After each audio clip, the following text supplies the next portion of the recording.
Most people think quitting hobbies means you're lazy, but neuroscience suggests something very different.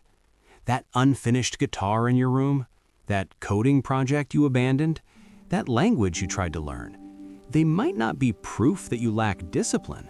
They might actually reveal how your brain is wired. Look around your home for a moment. You might find a guitar sitting in the corner collecting dust. Maybe there are books you bought to learn a new language, or a project on your computer that you started with excitement but never finished. And every time you see these things, you feel a little bit guilty.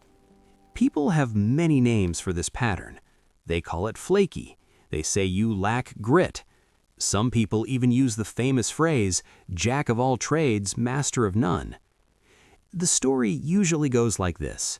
You discover something new and exciting, you dive into it with full energy, you watch videos, read articles, and learn as much as possible. For a while, it feels amazing. It feels like this is finally the thing you were meant to do.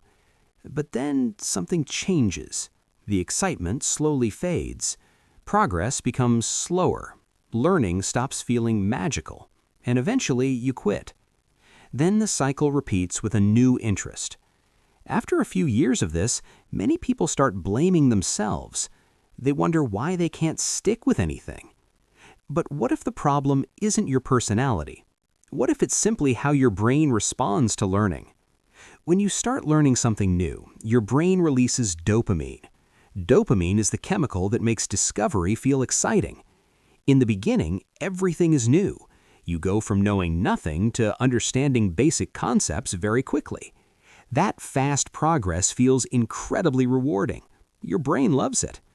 But eventually, every skill reaches a point where improvement slows down. Psychologists often call this the plateau. At this stage, learning becomes more repetitive. You already understand the basics. Now, progress requires patience and deliberate practice. For many people, this is the moment where motivation disappears. Not because they are lazy, but because the brain is no longer receiving the same reward. So the brain starts searching for something new, something exciting again. This is why many curious people jump from interest to interest. But there is another piece of the puzzle. Inside your brain, there is a region responsible for persistence and effort. Scientists call it the anterior mid-cingulate cortex. You can think of it like a mental muscle. Every time you do something difficult that you don't feel like doing, this muscle becomes stronger. But every time you quit immediately when things become uncomfortable, it stays weak. Just like physical muscles, the brain adapts to how we use it. If we constantly avoid challenges, effort begins to feel impossible. But if we practice pushing through small moments of difficulty, the brain slowly changes. This is where a simple technique can help. Instead of forcing yourself to work for hours when motivation disappears, just push a little further. If you plan to read 10 pages and you want to quit at page 3, try reading one more page.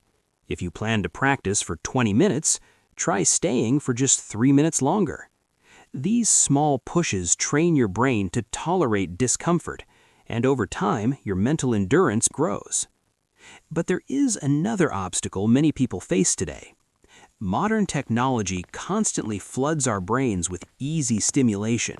Short videos, endless scrolling, notifications, and instant entertainment.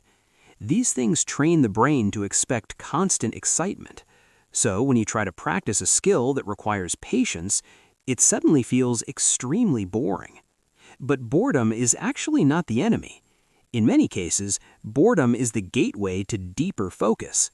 When the constant noise disappears, the brain begins to process information more deeply. That's when real learning happens.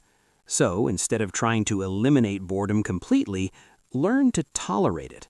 Even a few minutes of quiet focus can train your brain to enter deeper states of concentration. Now here's a challenge you can try.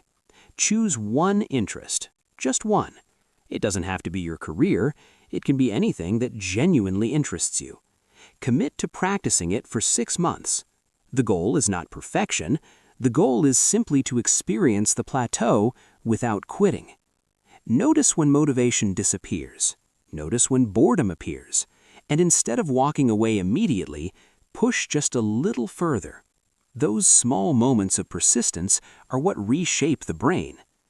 Over time, the person who once abandoned every hobby begins to change. Consistency becomes easier, focus becomes stronger, and the identity of being someone who always quits slowly disappears. Because the truth is, curiosity was never your weakness. It was always your greatest strength. You just needed the right strategy to guide it. And once you build that mental endurance, you won't just master one skill, you'll be able to explore many. Not as someone who constantly quits, but as someone who learns, adapts, and grows.